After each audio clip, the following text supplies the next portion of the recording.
Hey everybody, welcome to TIW Podcast. I'm Eric, and today I'm talking about Elimination Chamber 2021 and a couple of the other things that have happened this week in WWE.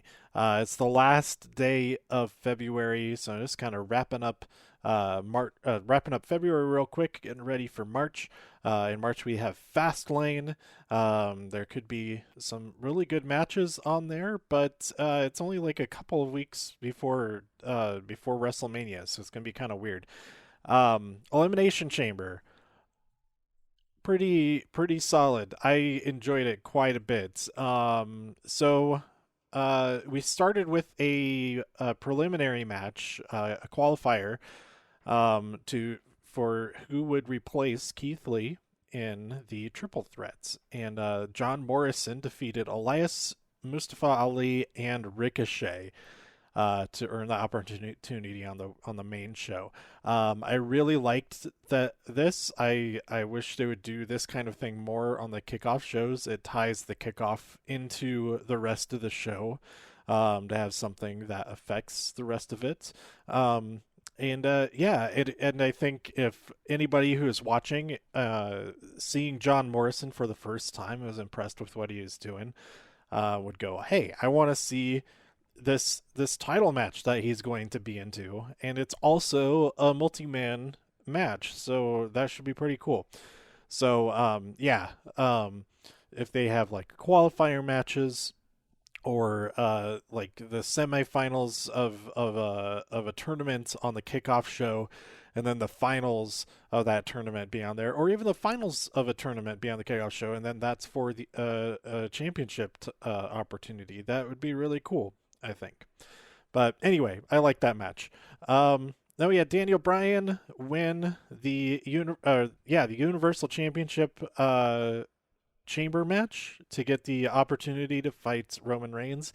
But Roman's music hit right as soon as the match ended. And I thought for a second Daniel Bryan could do it because he had this awesome counter of the spear into the yes lock. And I was like, oh my gosh, he's going to pull it off. But Roman Reigns powered out of it, destroyed Daniel Bryan, who he started the Elimination Chamber with Cesaro. So he'd already been doing one of the most brutal matches, as they say, in WWE for over a half an hour. And so Roman Reigns remains the Universal Champion. Then that triple threat that John Morrison earned his way into, he had Riddle versus the champion Bobby Lashley versus John Morrison, and Riddle pinned John Morrison to become the new United States champion. So he was pretty mad about that. Bobby Lashley was. And MVP was also very mad about that. And we see backstage The Miz, who had removed himself from the WWE Championship Elimination Chamber match, talking to MVP. So we had Nia Jax and Shayna Baszler successfully defend their tag team championships against Bianca Belair and Sasha Banks. And then the WWE Championship match was Drew McIntyre successfully defending. He was like the third to enter the match. He did not start the match. I think who started it was Jeff Hardy and Randy Orton, maybe Jeff Hardy and yeah. It was Jeff Hardy and Randy Orton because Kofi was in his pod when Randy made his entrance. He's like, those thighs are looking real thick. You've been doing squats. It's so funny. So now whenever Kofi Kingston is like trash talking and we can't hear him, I'm just going to imagine that he's actually very aggressively complimenting his opponent. That's pretty great. Anyway, I forget what order everybody was eliminated. I could scroll down a little bit and see who did what. Anyway, okay, so SmackDown elimination. We started with Daniel Bryan and Cesaro. Then King Corbin entered, Sami Zayn entered, Kevin Owens entered, and Jey Uso entered last. So the first one eliminated was King Corbin, and then Sami Zayn, followed by Kevin Owens, followed by Cesaro. Came down to Jey Uso versus Daniel Bryan, and Daniel Bryan won. Um, then we had in the Raw Elimination Chamber match, who started? It was Jeff Hardy and Randy Orton. Then entered Drew McIntyre. As we know, Sheamus had won the match to be able to enter last. So Drew McIntyre was third, followed by Kofi Kingston, followed by AJ Styles. And because he knew he was the next to enter, Amos was there. And he pulled off the back of his chamber pod so that AJ could win. Jeff Hardy was eliminated. They had to open the door. And so he tried to take advantage because everybody was like laid out, but it was pretty unsuccessful. He did eventually eliminate Sheamus. It came down to Drew McIntyre versus AJ Styles. So Jeff Hardy was eliminated first, followed by Randy Orton, followed by no. Sorry. Randy Orton was eliminated first, followed by Kofi Kingston, followed by Jeff Hardy, followed by Sheamus, and then AJ Styles got pinned by Drew McIntyre to win. But that wasn't where the night ended. No. Bobby Lashley appeared and beat the crap out of Drew McIntyre. And then we hear, awesome. The Miz comes out. He initially hits his signature DDT. It's not enough to put away Drew McIntyre, but he hits the skull crushing finale. I am adamant that I truly believe that the skull crushing finale is the most protected finisher in WWE. Since I started watching again at watching WrestleMania 32, I wasn't there. I just subscribed to the network that day. I do not recall ever seeing the skull crushing finale get kicked out of. It has always put away the Miz's opponent. The question that they'll leave just the question of if his opponent can wriggle out of the setup for it, because people wriggle out of the setup a lot. But if he gets that move on his opponent, they are done. So this cash-in was perfect.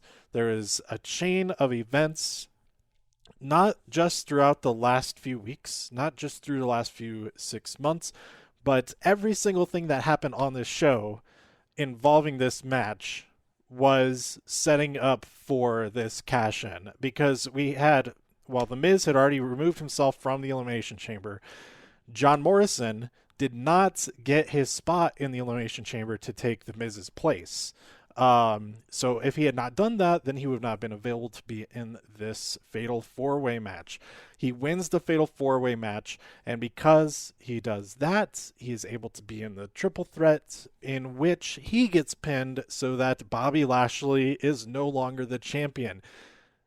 Bobby Lashley is very angry. He would not have been very angry if he had retained his championship, and The Miz takes advantage of that, gets him to do the dirty work, and Miz becomes champ.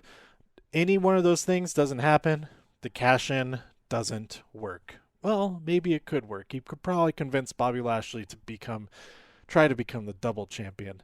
So I really enjoyed all of that. I missed the first half of Raw, in which the deal that they brokered was explained. So I don't know the exact details of it, except for the end result that next week we're gonna have a championship match: The Miz versus Bobby Lashley.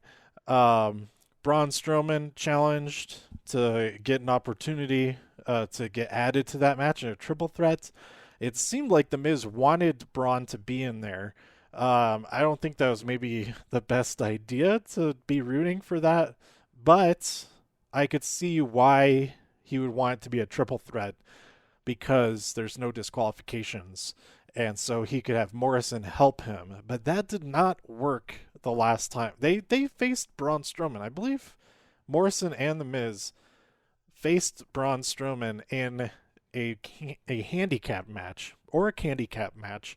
It was on Halloween. No, and it did not. It did not go well for them. So I don't know what they were what the Miz was really thinking. I think that Morrison realized it's not a good thing for Braun to be in there. But yeah, I'm excited for that to happen. We've got some challenges confirmed. Edge speared Roman immediately after his win against Daniel Bryan. Daniel Bryan really wants in on that Universal Championship action. They're getting a rematch. Daniel Bryan faced Jey Uso for an opportunity to have that match at Fastlane, but there's a double countout, and Paul Heyman offers another match against Jey Uso to earn a match against Roman Reigns next week. Daniel Bryan loves it, but adds his own stipulation. He wants a cage match. So next week it's going to be a cage match between Jey Uso and Daniel Bryan. But hopefully Daniel has taken some notes about Roman Reigns versus Kevin Owens in the cage back on Christmas. I think that was on Christmas. Yeah, it opened up the show that night. They're going to cheat. Those guys are going to cheat. So be ready for that, Daniel. Maybe Cesaro can lend a hand. Cesaro feuding with Seth Rollins, fantastic. He put him in that big swing for about 3.5 minutes. I don't know how long, but I was delighted. It was so funny, and Seth just flailing his arms all over the place, his jacket flying off, the sound of the microphone flying out of his hand. So funny. I'm smiling just thinking about it. It's great. That is probably my favorite thing from this entire week. There's another really funny thing, but I can't remember what it was. It was a non-wrestling thing. It was from either Talking Smack. I think it was from Talking Smack. I don't remember what exactly it was though. But yeah, then over on NXT, we have Adam Cole just turning on everybody. He tricks Roderick Strong into apologizing to him. Roderick Strong hits him with a clothesline when all hell breaks loose, when Finn Balor comes out. All of that. Adam Cole has poured his heart out to Kyle O'Reilly. I'm so sorry, you should be here. I messed up, blah, blah, blah. And then after they hug, Roderick and Adam hits him with the low blow, super kick to the face, calls him stupid. You're so stupid, you fell for it.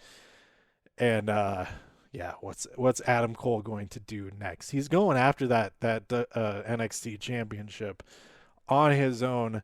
We'll see if his betrayals will come back to bite him as far as that pursuit goes. But Undisputed Era no more, despite all of them still wearing their Undisputed Era shirts. I think it could be interesting that they all claim to be still be the real Undisputed Era, with Roderick and Kyle coming back together, saying like, we're still undisputed, and Adam Cole saying undisputed was me all along. This is my thing.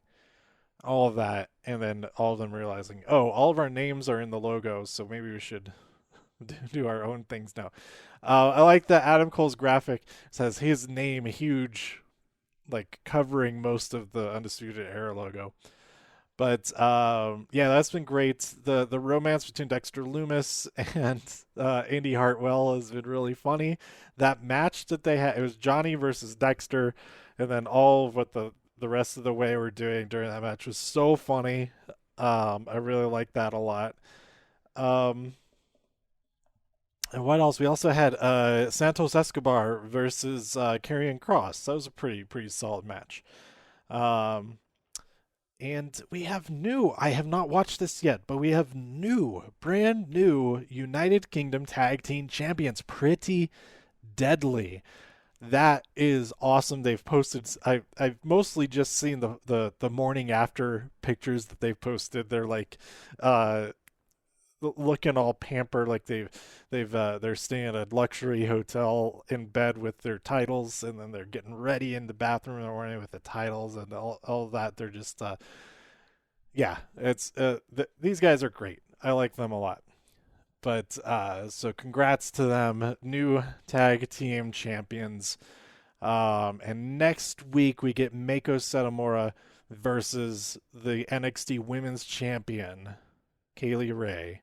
That match is going to be fantastic. So I'm definitely going to be watching that. If I remember to watch it as it airs, I'll be doing that. So yeah, there you go. That's pretty much all I wanted to talk about from this week. That was actually that was a lot more than I expected it to be. So let me know what you thought about all of this by tweeting me at TIW Podcast. Go to TIWpodcast.com for more reviews. If you enjoyed this episode or anything else on the site, please share some links with your friends. Subscribe on iTunes, Spotify, Stitcher, YouTube, wherever you like to listen. Stay safe, healthy, and happy out there in all the infinite multiverses. I'll be back. I'll probably do an episode in just a couple weeks, like well before Fastlane, since Fastlane is so late in the month and it's the only WWE pay-per-view in March. So I'll fill some time with another episode or two. But I'll also check out Punky Brewster episode 6, the brand new show. Episode 6 has Alexa Bliss and Charlotte Flair in that episode. But I watched the whole thing last night, the whole season, 10 episodes. I enjoyed it quite a bit. But that episode was very good, and yeah, all the actors have grown on me. I like everybody on the show now, all the regulars. So there you go. That's it. I'll see you next time here on TIW Podcast. Bye.